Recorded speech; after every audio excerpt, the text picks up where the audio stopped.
کراچی میں رات گئے گرج چمک کے ساتھ تیز بارش، بجلی غائب، گلشن معمار، گلشن حدید، ملیر، اسٹیل ٹاؤن، گلستان جوہر میں بادل برس پڑے۔ سپر ہائی وے گڈاف، نارتھ کراچی، سرجانی، عزیز آباد، طارق روڈ، سادی ٹاؤن، ملیر کینٹ اور دیگر علاقوں میں بھی بارش۔ کئی علاقوں میں پانی کھڑا ہونے سے شہریوں کو مشکلات، کرنٹ لگنے سے کئی افراد زخمی۔ شہر میں سب سے زیادہ بارش گلشن حدید میں 17 ملی میٹر ریکارڈ، شاہراہ فیصل پر 12، اولڈ سٹی ایریا میں 9 ملی میٹر بارش ریکارڈ ہوئی۔ بادل برستے ہی کہ الیکٹرک کا سسٹم جواب دے گیا، 300 سے زائد فیڈر سٹرپ ہونے سے کئی علاقوں میں بجلی بند۔ North Nazimabad, Musa colony, Shadman, federal B area, Liaquatabad سے بجلی غائب۔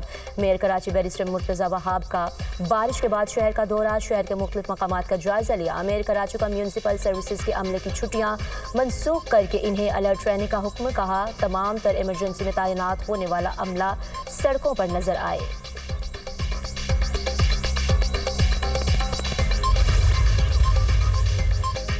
وزیر اعظم شہباز شریف سے امریکی وزیر خارجہ مارکو روبیو کا ٹیلی فونک رابطہ، مشرق وسطیٰ کی صورتحال پر تبادلہ خیال۔ پاکستان مشرق وسطیٰ میں قیام امن کے لیے تعمیری کردار ادا کرتا رہے گا۔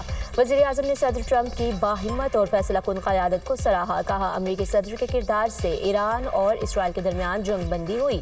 وزیر اعظم اور مارکو روبیو کا تعلقات کو مضبوط بنانے اور تجارت بڑھانے پر اتفاق۔ امریکی وزیر خارجہ کا کہنا تھا امریکہ خطے میں امن و استحکام کے فروغ کے لیے پاکستان کے ساتھ مل کر کام کرنا چاہتا ہے۔ امریکی وزیر خارجہ نے شہباز شریف سے بات کی۔ مارکو روبیو نے زور دیا ایران کبھی بھی نیوکلیئر ہتھیار نہ تو بنا سکتا ہے اور نہ ہی انہیں حاصل کر سکتا ہے۔ وزیر اعظم شہباز شریف اور مارکو روبیو میں ایران اور اسرائیل کے درمیان دائمی امن اور علاقائی استحکام کے لیے مل کر کام کرنے کی اہمیت کو تسلیم کیا گیا۔ ترجمان امریکی محکمہ خارجہ ٹیمی بروس کی پریس بریفنگ۔ چین سے تجارتی معاہدے پر دستخط کر دیے، بھارت سے بھی معاہدے پر دستخط کی توقع ہے۔ بھارت سے بھی بڑا تجارتی معاہدہ کیا جائے گا۔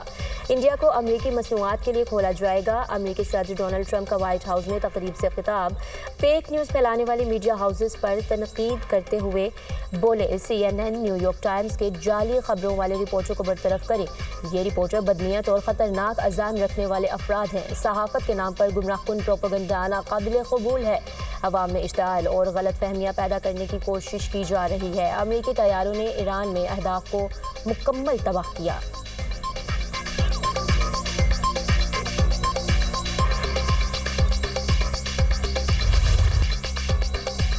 غزہ جنگ 2 ہفتوں میں ختم ہو رہی ہے، اسرائیلی میڈیا کا دعویٰ۔ امریکی صدر اور اسرائیلی وزیر اعظم جنگ ختم کرنے پر متفق۔ ڈونلڈ ٹرمپ اور نتنیاہو میں ایران پر امریکی حملے کے بعد ٹیلی فونک رابطہ ہوا۔ جنگ بندی کا باقاعدہ اعلان آئندہ 2 ہفتے میں متوقع۔ ذرائع کے مطابق عرب ریاستیں حماس کے جگہ غزہ پر مشترکہ طور پر حکومت کریں گی۔ متحدہ عرب امارات اور مصر غزہ کی پٹی کا مشترکہ انتظام سنبھالیں گے۔ تمام اسرائیلی یرغمالیوں کو رہا اور حماس کو غزہ بدر کیا جائے گا۔ جو فلسطینی غزہ چھوڑنا چاہیں گے ان کو دوسرے ملکوں میں بسایا جائے گا۔ سعودی عرب اور شام اسرائیل کے ساتھ سفارتی تعلقات قائم کریں گے۔ دیگر عرب اور مسلم ممالک بھی اسرائیل کے ساتھ تعلقات قائم کریں گے۔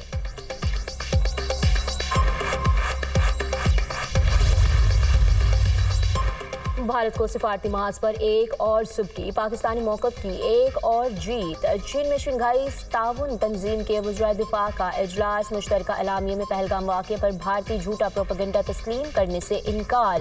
پہلگام واقعے کا کوئی ذکر نہیں کیا گیا۔ بھارتی وفد اعلامیے میں پاکستان کی مذمت کے لیے منتیں کرتا رہا۔ رکن ملکوں کے وفود نے بھارتی موقف کا حمایت سے انکار کیا۔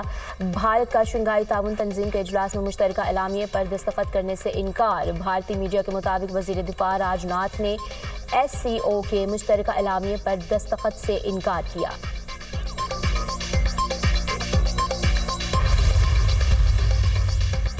پاکستان کا جعفر ایکسپریس حملوں کے منصوبہ سازوں، مالی معاونین، سرپرستوں کو کٹہرے ملانے کا مطالبہ۔ وزیر دفاع خواجہ آصف نے شنگھائی تعاون تنظیم کے وزرائے دفاع اجلاس میں کہا، پاکستان ہر قسم کی دہشت گردی کی شدید مذمت کرتا ہے۔ دہشت گردی پوری دنیا کے لیے مشترکہ خطرہ ہے، اسے سیاسی مقاصد کے لیے استعمال نہ کیا جائے۔ کشمیر اور فلسطین جیسے دیرینہ تنازعات عالمی امن کے لیے خطرہ ہیں۔ خطے کی پائیدار خوشحالی کے مشترکہ ویژن کے حصول کے لیے پرامن مستحکم افغانستان ضروری ہے۔ وزیر دفاع خواجہ آصف کی تاجکستان، ایران، قازقستان اور چین کے وزرائے دفاع سے 2 طرفہ ملاقاتیں۔ اسرائیل کے ایران پر غیر قانونی اور بلا اشتعال حملوں کی شدید مذمت۔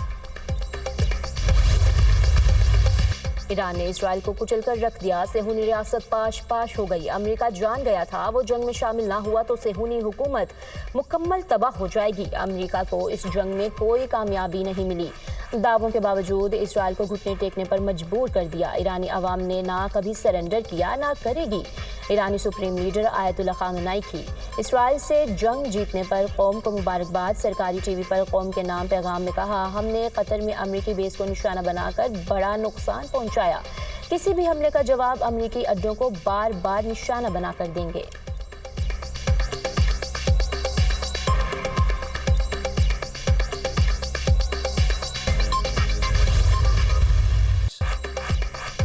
ایران کے خلاف امریکی آپریشن انتہائی کامیاب رہا۔ آپریشن کے نتیجے میں ایران اسرائیل جنگ ختم ہوئی۔ صدر ٹرمپ نے انتہائی پیچیدہ اور مشکل آپریشن مکمل کرایا۔ ایران کی ایٹمی تنصیبات مکمل طور پر تباہ ہو چکی ہیں۔ ایرانی وزیر خارجہ اور IAEA نے تصدیق کی، ایرانی جوہری تنصیبات کو نقصان پہنچا۔ کچھ امریکی نیوز چینلز من گھڑت خبریں چلا رہے ہیں۔ CNN نے گمراہ کن تفصیلات نشر کی۔ پینٹاگون میں امریکی وزیر دفاع پیٹ ہیگسٹ کی نیوز کانفرنس، کہا صدر ٹرمپ جو بھی کرتے ہیں امریکی میڈیا اس کی مخالفت کرتا ہے۔ میڈیا ایک اسکینڈل کو تلاش اور کامیابیوں کو نظر انداز کر رہا ہے۔ کچھ نیوز چینلز صدر ٹرمپ کو تنقید کا نشانہ بنا رہے ہیں۔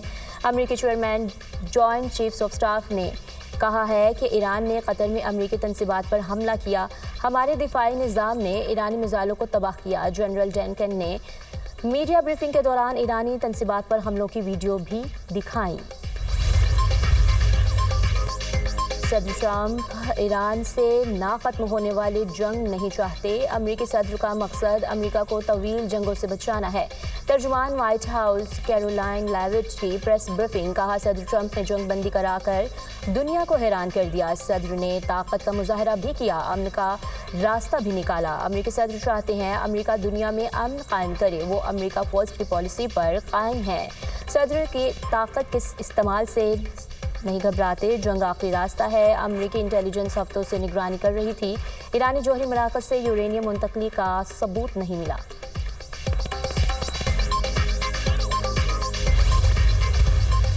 اللہ تعالیٰ کا بے پایاں فضل و کرم ہے کہ اسرائیل ایران کی جنگ بھی بند ہو گئی ہے۔ پریزیڈنٹ مسعود پزشکیان نے ان کو بھی، ڈار صاحب کو بھی، فارن منسٹر نے، کہ حملہ ہم نے نہیں کیا، اور بالکل ٹھیک بات کر رہے ہیں، حملہ کیا ہے اسرائیل نے، ہم اپنے دفاع میں سب کچھ کر رہے ہیں۔ انہوں نے نام لے کے صدر آصف زرداری صاحب کا، میرا، فیلڈ مارشل صاحب کا، سیاسی زعماء کا، سیاسی پارٹیز کا اور عوام کا شکریہ ادا کیا ہے۔ آج بھی پریزیڈنٹ ٹرمپ نے بڑے کھلے انداز میں فیلڈ مارشل کا نام لیا کہ I was very impressed by the field marshal.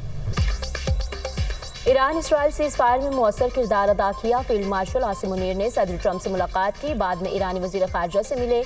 سعودی عرب اور ایرانی قیادت سے میری بات ہوئی۔ ایران نے صدر آصف علی زرداری، میرا اور فیلڈ مارشل کا نام لے کر شکریہ ادا کیا۔ سعودی عرب نے جنگ بندی میں کردار ادا کیا۔ ایرانی قوم نے بڑی جرت اور بہادری کا مظاہرہ کیا۔ تہران نے اپنے دفاع میں اسرائیل کو بھرپور جواب دیا۔ وزیر اعظم شہباز شریف کا کابینہ اجلاس سے خطاب، کہا دہشت گردی کے خلاف جنگ ضرور جیتیں گے۔ بجٹ پر نائب وزیر اعظم اور حلیف جماعتوں کی کاوشیں قابل ستائش ہیں۔ صدر آصف علی زرداری بلاول بھٹو کا مشکور ہوں۔ وفاق اور صوبے محرم الحرام میں سیکیورٹی کے لیے بھرپور اقدامات کریں۔ کابینہ کا اسرائیل ایران کشیدگی میں کمی کے لیے کردار ادا کرنے پر وزیر اعظم اور فیلڈ مارشل سید عاصم منیر کو خراج تحسین۔ حکومت نے ہمارے تمام مطالبات مانے، بجٹ کی حمایت کر رہے ہیں۔ تنخواہ دار کے لیے ٹیکس میں کمی کی گئی، ہمارے کہنے پر حکومت سولر ٹیکس میں 50% کمی لائی ہے۔ پیپلز پارٹی کے اعتراض کے بعد FBR قوانین میں تبدیلی لائی گئی۔ چیئرمین پیپلز پارٹی بلاول بھٹو زرداری کا قومی اسمبلی میں اظہار خیال، BISP میں 20% اضافہ کیا گیا ہے۔ PTI نے ہر بجٹ میں BISP میں کمی کی کوشش کی۔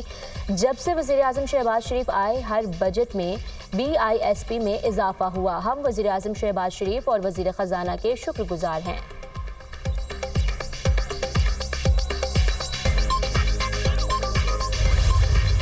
خان صاحب کو دنیا کی کوئی طاقت مائنس نہیں کر سکتی ہے۔ خان صاحب پاکستانی سیاست کے ایک محور ہے۔ لوگ غلط فہمیاں پھیلا رہے ہیں، کوئی غلط فہمی میں نہ رہیں۔ خان صاحب لیڈر تھے، خان صاحب لیڈر ہے, خان صاحب ہی لیڈر رہیں گے. پاکستان کی سیاست خان صاحب کی بات کے بغیر ناممکن. بانی پی ٹی آئی پاکستان کی سیاست کے محور ہیں. دنیا کی کوئی طاقت انہیں مائنس نہیں کر سکتی. لوگ غلط فہمیاں پھیلا رہے ہیں. بانی لیڈر تھے, ہیں اور رہیں گے. Chairman P T I barrister Gohar کی میڈیا ٹاک. کہا کوئی غلط فہمی میں نہ رہے, سیاست بانی کے بغیر ناممکن ہے.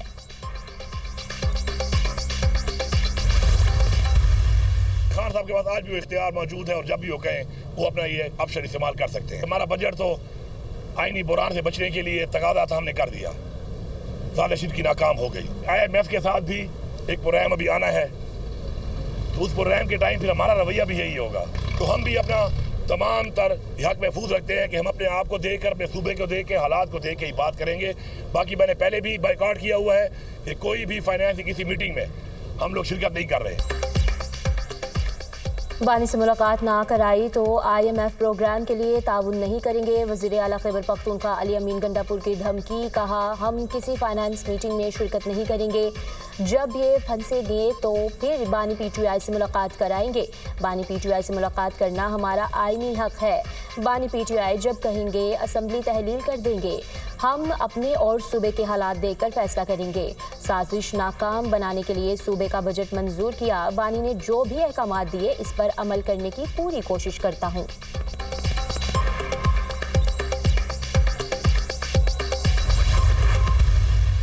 پاکستان کے مختلف مقامات سے ماہ محرم الحرام کا چاند نظر آنے کی شہادتیں موصول ہوئیں.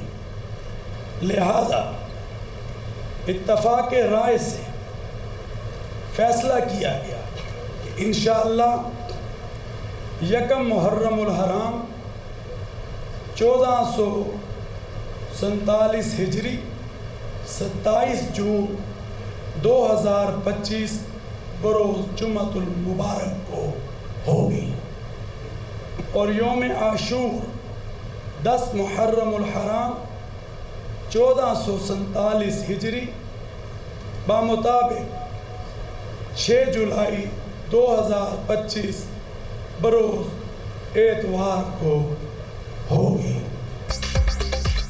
محرم الحرام کا چاند نظر آ گیا. 1 محرم آج اور یوم عاشور اتوار 6 جولائی کو ہوگا. چیئرمین رویت ہلال کمیٹی مولانا عبدالقدیر آزاد نے چاند نظر آنے کا اعلان کیا. میڈیا سے گفتگو میں کہا ملک کے مختلف مقامات سے چاند نظر آنے کی شہادتیں موصول ہوئیں.